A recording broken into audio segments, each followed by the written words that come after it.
Every monumental achievement, every lasting legacy, begins with a single, unwavering commitment. It's the quiet promise you make to yourself long before the world takes notice. This is where greatness is forged, in the unseen moments of dedication. This foundation isn't built on fleeting motivation, but on the bedrock of discipline.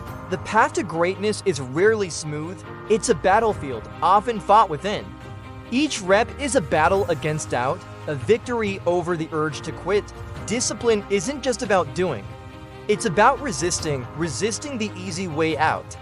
This is the moment of choice, the warm bed, soft and inviting, or the cold, challenging morning run. Comfort whispers promises of ease, but true growth lies beyond its embrace.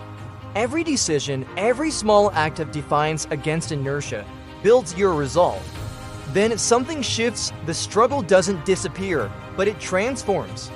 The artist's work, once fragmented, begins to coalesce, taking beautiful form. This is the momentum of consistency, the compounding effect of daily effort. Through it all, the disciplined routine remains, a constant anchor in a changing world. This isn't just about reaching a goal, it's about becoming the person who can. Now it's your turn. What mountain will you conquer? Embrace the journey, for discipline is the bridge to your greatest self.